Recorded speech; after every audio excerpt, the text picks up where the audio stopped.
Hey, Eksteen, how great to be in touch again after all those years. Now, Mark, it's weird. I think about you about once or twice a month. Strange to say, but you once posed me the question in a session we had in which you said, "Are you happy?" And that started a journey for me because I thought about, yeah, I'm happy, but am I more content? Am I more happy? And I went through quite a few iterations of that, and I struggled with what is happiness. And so whenever I do teaching or training now, I tend to ask people, are you happy? But then with a follow-up question, and what do you define as happy? So at least twice a month, when I ask people the question, are you happy? And what is happiness for you? I have to think about you. I mean, my focus on relationships, not the more the individual stuff that you worked with us on, but it has to do with that connection between people. And it's not just about what are we happy about in ourselves, but how happy are we in our relationships, in our connection, in the context that we find ourselves. And that's a journey you got me on. So thank you for that. I appreciate that. Beautiful, thank you. That's really amazing. Such a sometimes trivial question. What that can lead to if two minds meet, and for you, it sets you off on a certain journey. And that was I didn't even know there was nothing in my mind thought about. Well, now I'm going to set him off on a journey for 10 years. So you see how that happens. It's really it's I magical. was quite annoyed with the question actually, because it was sort of like, of course I am. And then you go, really? And what does it mean? And how far does it go? And what is the definition of this? And what are the parameters? And what is the process to get to happiness? And all of a sudden your mind starts racing, and it just led from one thing to the other. And 10 years later, and I can say, yes, I'm happy and I enjoy what I do every single day. And I'm able to spread happiness now. And that, I think, is the biggest gift. Wow. That's so fantastic. Thank you so much for sharing. And by the way, now that I mean, this is totally unprepared, Sure, go for it. but do you see the flip chart behind me? Flip There's over. something Yeah, about, that's yeah. beautiful. I'll. This is really. This is I don't know synchronicity, serendipity. I'll show you what's written on it, and Yeah. I used it a couple days ago to make a video recording that I posted on LinkedIn, and it's Mhm. related to what you just said in this context. So let me show you. Let's see if that Sure, works. do for it. Go for it. Yeah.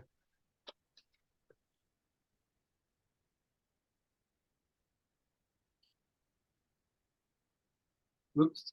Yeah. You see what it Yeah. says? And the thing is that the thing with defensive is a word for me that's a trigger word, because I think there's a lot of people that come across as defensive, but they're triggered.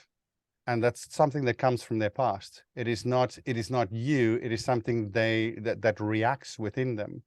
And I think there's a great book called Thanks for the Feedback, written by Douglas Stone and Sheila Heen from the Harvard Program of Negotiation. And it's about how do I take feedback, not how do I give it. And the defensiveness they tend, or that resistance to whatever comes to you, they define into three different categories. They say there's a truth trigger. So basically when you disagree on content. So when you're defensive, are you defensive about the content? All right. Or are you defensive about the relationship? So for instance, if I'm a project manager and you're in finance, we're always going to be at loggerheads with each other. It doesn't matter what we do, because you need to make sure I spend less money and I want more, you know. But also in relationships. So who are you to me? You're not my dad, you're not my mom, you're not my boss. Who are you to tell me that? You know, all that kind of stuff that comes from a defensive posture as well. And then the identity stuff, which is the third one, which tends to come from I'm never good enough. I'm always wrong. You know, those huge exaggerations. And so when I can now classify it into those three when I see people being defensive, and then it becomes a much easier conversation. And then that leads to connection as well. Beautiful. I'm gonna put this away because it is Sure, go for it. standing by itself. Give me 1 second. Sorry. It's good. Good photo.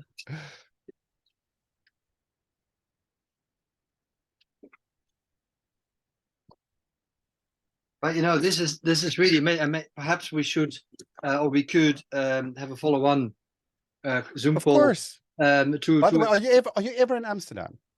of course. Well, I'm not too far away from it because we just moved to Netherlands after 22 years abroad, and we are now in Wassenaar, you know, in between The Hague and Amsterdam. Ooh, fancy. Fancy, fancy, fancy.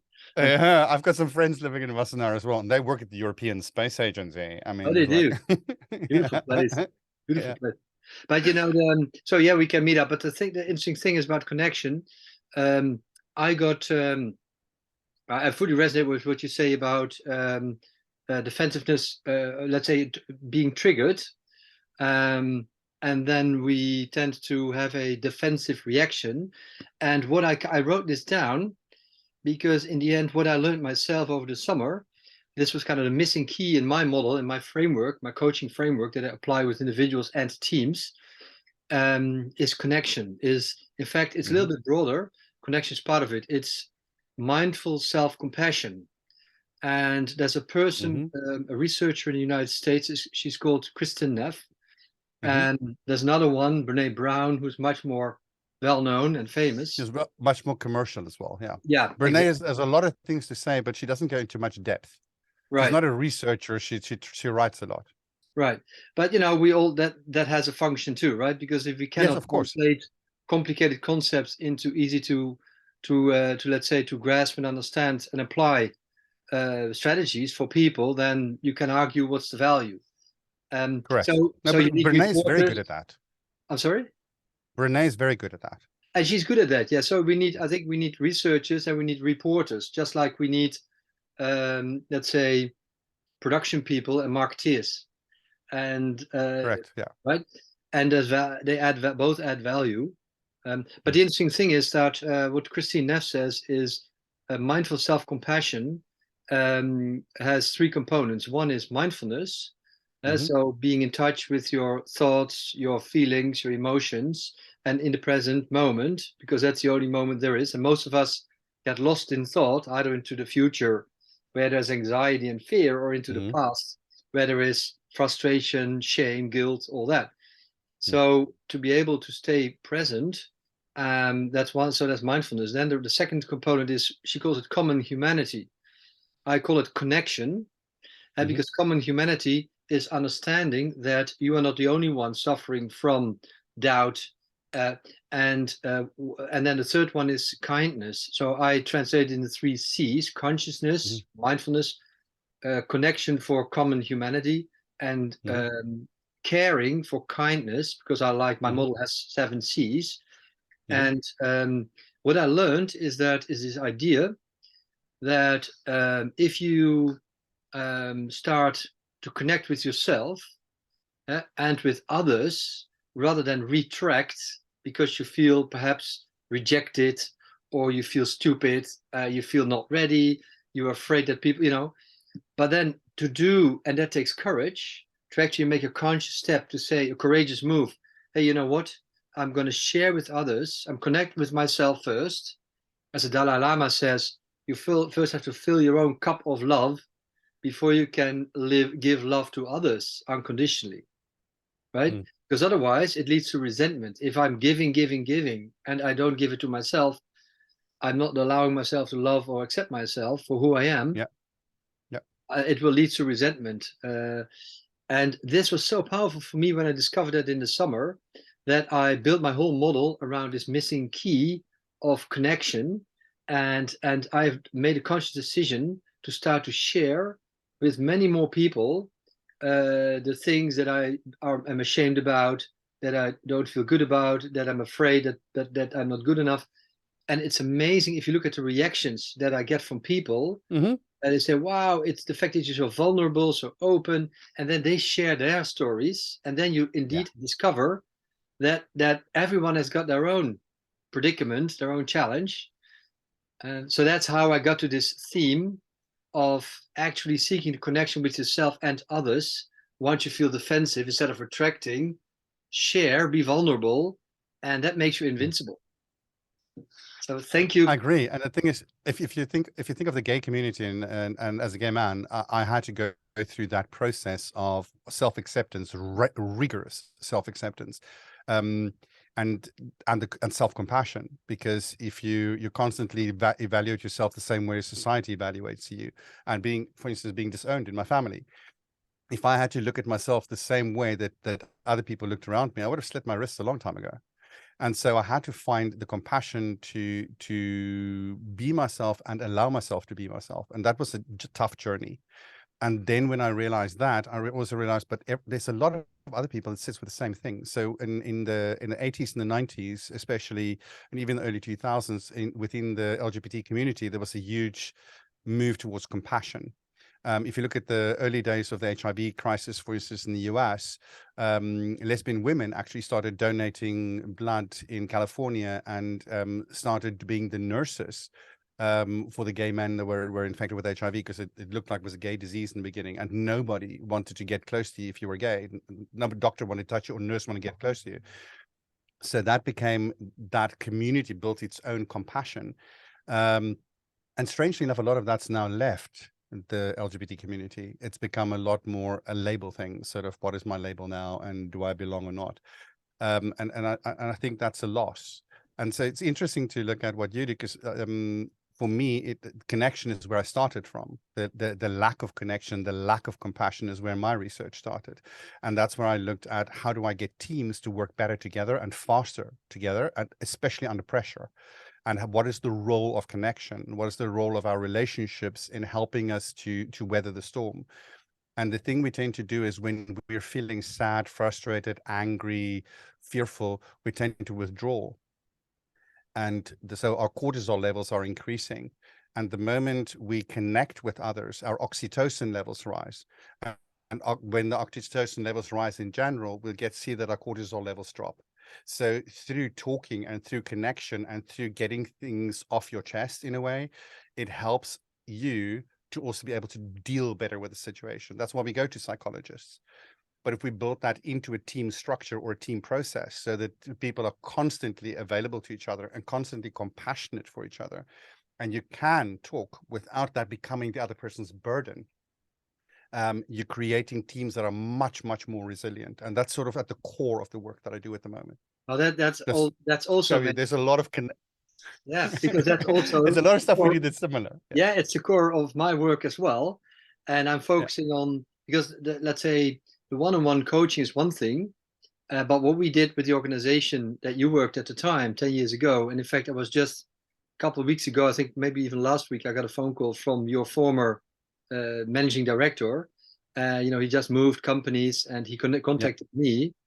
And I've always stayed in touch with him, like every now and then, once a year or so.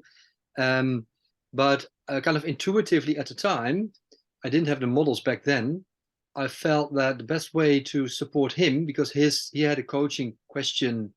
In fact, it wasn't him; it was his team. Some of his people in his team that suggested that to him. And he was open for it.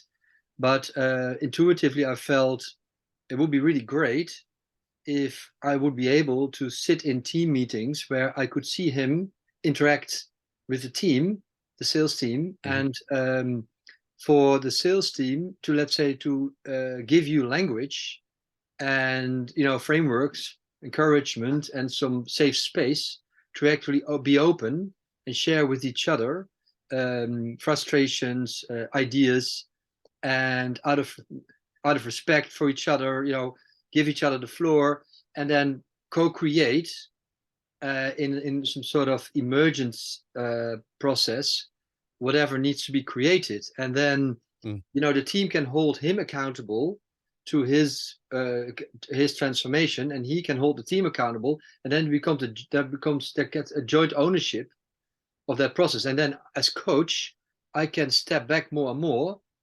because and in the end, the essence is about connection, as you say, and it takes some courage, and it's a process, and I think that worked. And then you can actually teach a team to fish, if you will, if you use an analogy, rather than having to be the coach or consultant that has to prescribe a process and do the coaching all through me. It's the team becomes a self-learning entity that's not only focused on results, which is the primary goal, of course, but also the way results are achieved. And that makes it more adaptable, more resilient, as you say. It's all good stuff. I agree. Achieving results are good for the bottom line. How you achieve it determines if people are going to stay.